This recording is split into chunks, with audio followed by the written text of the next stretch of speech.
An astroethics of responsibility. Well, responsibility and care too. Hello, I'm Ted Peters. An astroethics of responsibility and care. That is our topic. And even though our astronauts, with all the wiring and computers and scientific knowledge who want to blast off and go to space, there are going to be philosophers and, yeah, maybe a few theologians who want to make sure that the blast off foundation is solid. So even though we want to tackle the issues that arise from space exploration, we would like to reflect a little bit on what the foundations are for that ethical reflection.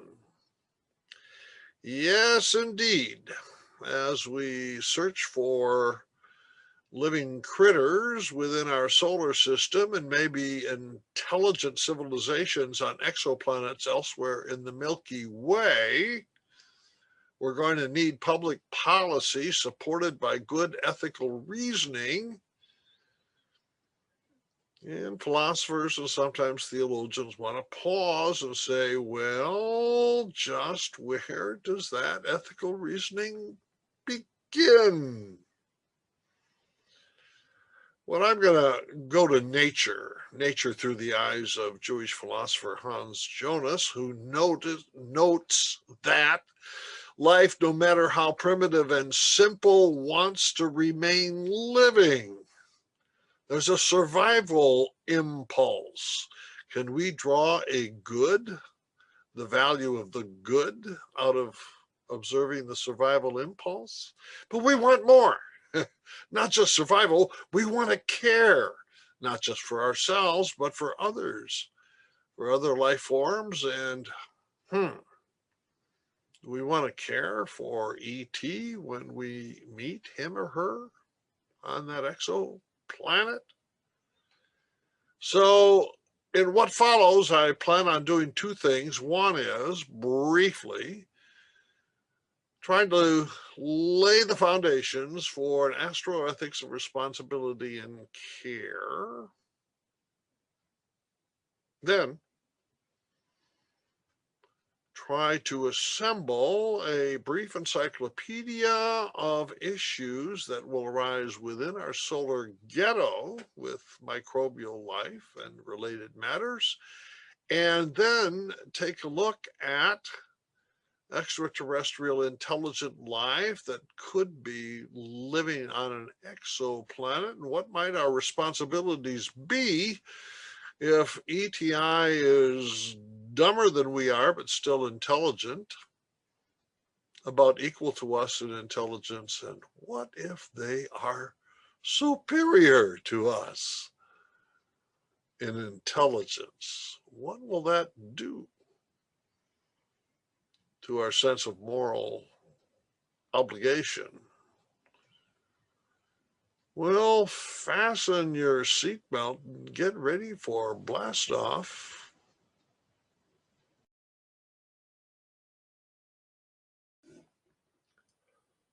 Why is it so difficult for modern science in general, not just astrobiology in particular? Why is it so difficult to deal with issues of value or morality or ethics? There is an answer to this question. It's a historical answer. It begins with philosopher Rene Descartes, who asked the truth question: how can I know that the picture in my mind of the objective reality outside of my mind corresponds accurately? And with that truth question, Descartes took a giant meat cleaver and whacked the human consciousness into two parts, subjectivity and objectivity, and separated them. And Western culture has obliged by dividing the human intellect into subjectivity and objectivity. And on the objective side, we find natural science. Our universities have colleges for the various sciences. The scientist looks for fact. Over in the other side of campus, where we have the humanities, that's where we have value. Scientists make universal judgments about the natural world, whereas the humanities includes human subjectivity with personal perspectives or cultural perspectives, and that's where we find value: religion, ethics, the arts. So, the scientific pursuit of objective facts closes the ears to all questions of values in order to open the eyes to see the facts. And here we are, as astrobiologists, trying to somehow or other get the other half of what the meat cleaver had separated and reintegrate it into space exploration. We could appeal, of course, to religious authority or philosophical authority, but you can't do that, right? You have to exclude subjectivity, perspectivalness, and after all, if you ask a religious person to tell us the difference between right and wrong or good and bad, it's going to be one perspective among others. So how can we get a universal message? Can we ask nature herself? Well, philosopher Hans Jonas sees the poverty of objectivist scientific knowing, and he asks whether or not nature could speak to us if we were to remove our earplugs, and his answer is yes. All living things strive to live on. There is an essential press towards survival.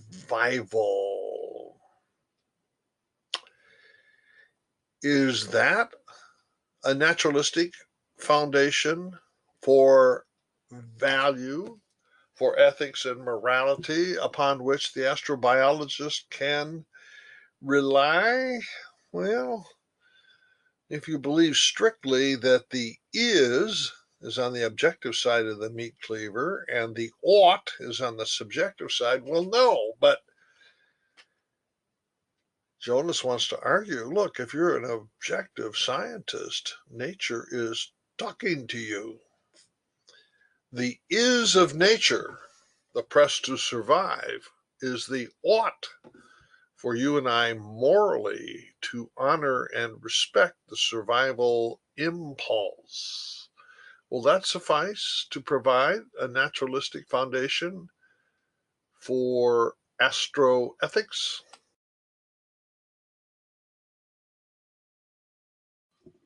The Cartesian split between subjectivity and objectivity abstracted nature from culture. Kelly Smith searches for a naturalistic grounding of astroethics, but he puts culture back into the equation. The trait, the quality of the living creature that draws Kelly Smith's focus is not life striving to perpetuate itself, but rather reason, the capacity for ratiocination. The sociality reason culture triad may be so strong that it constitutes a universal property of other intelligent species in the universe. So, we here on Earth may experience a kinship, a rational kinship with new space neighbors, and that would provide the grounding to move from the is of a rational capacity to the ought in terms of moral responsibility.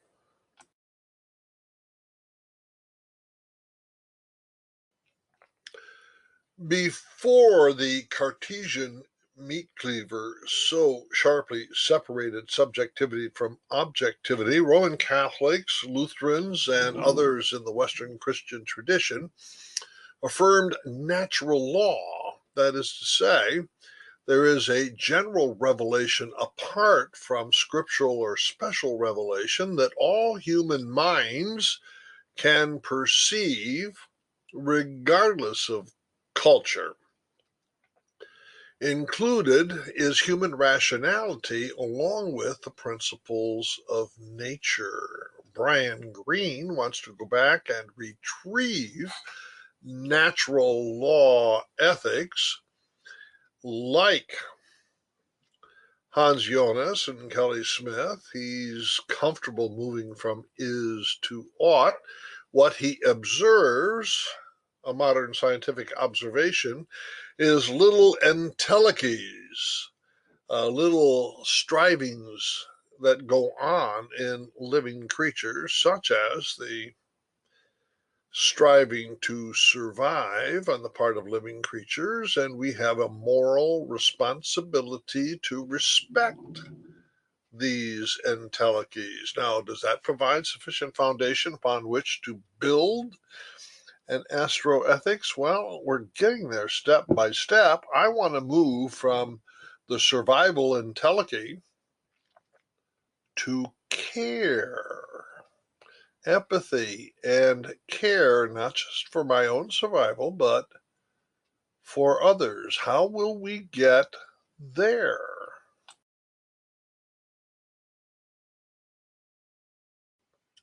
Recent popes have kept alive the pre-Cartesian natural law theory, and nature, rationally perceived, teaches us to care, at least according to Pope Francis. Rivers do not drink their own water, trees do not eat their own fruit, the sun does not shine on itself, and flowers do not spread their fragrance for themselves. Living for others is a rule of nature. We are all born to help each other.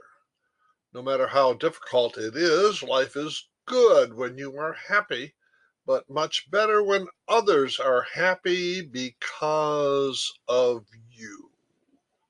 From survival to care.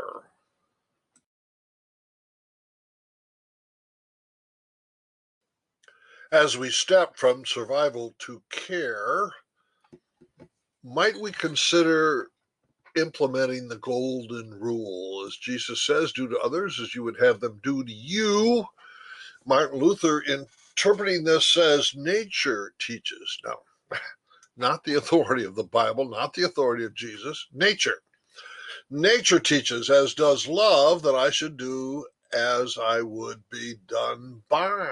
So there is a coincidence between the revelation of God in Jesus with what nature teaches.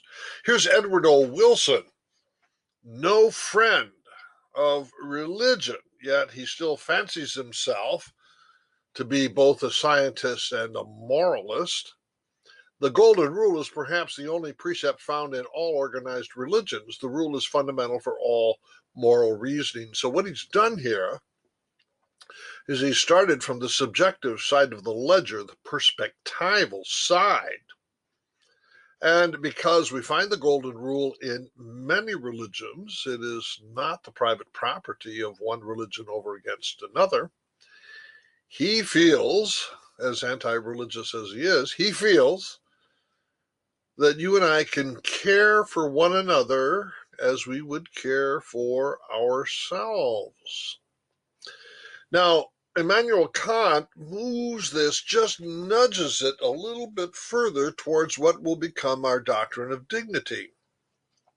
Act in such a way that you always treat humanity, whether in your own person or in the person of any other, never simply as a means, but always at the same time as an end. To treat someone other as a moral end is to care for them and to care for them in their own interest and their own flowering.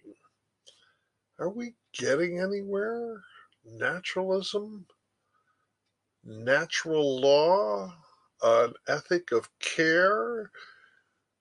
Treating other rational creatures with dignity?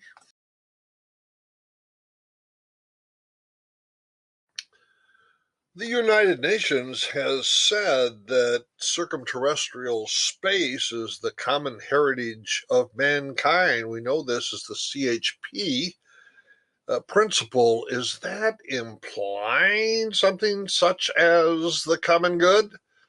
The concept of the common good in recent decades has been proffered primarily by Roman Catholic ethicists and by the Vatican.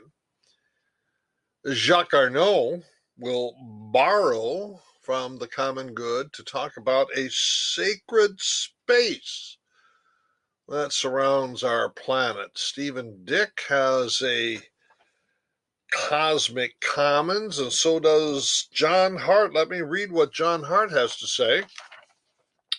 The cosmic commons is the spatial and local context of interactions among corporeal members of integral being who are striving to meet their material, spiritual, social, and aesthetic needs and to satisfy their wants.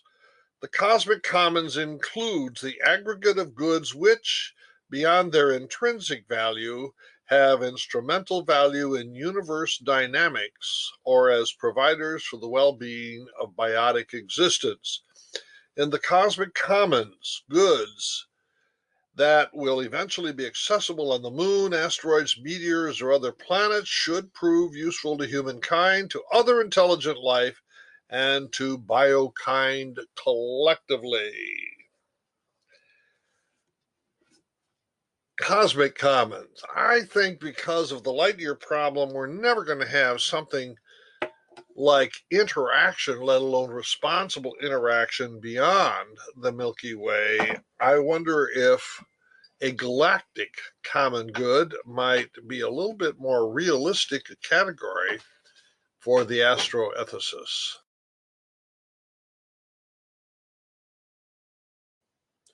To retrace my steps, we began with a simple naturalism in Hans Jonas, in which we observe that life strives to survive.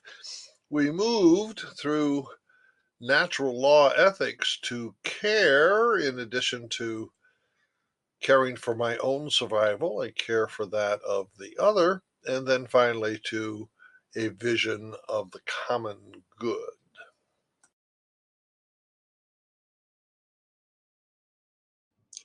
I have run out of time, so rather than demonstrate application, let me try to summarize the astroethics of responsibility and care. The moral agent here would be a single planetary society of moral deliberation, Earth. The moral norm, the galactic common good. Number three, the moral spheres, two of them, the solar system, where at best we might have microbial life off Earth, and then the Milky Way metropolis as the host of the common good with intelligent life, hopefully. And number four, moral justification, or the point of this presentation is to start with a naturalistic ethic and add a theological supplement, building up from our observation that life strives to preserve itself, to care through application of the golden rule, and then finally the orientation toward the common good.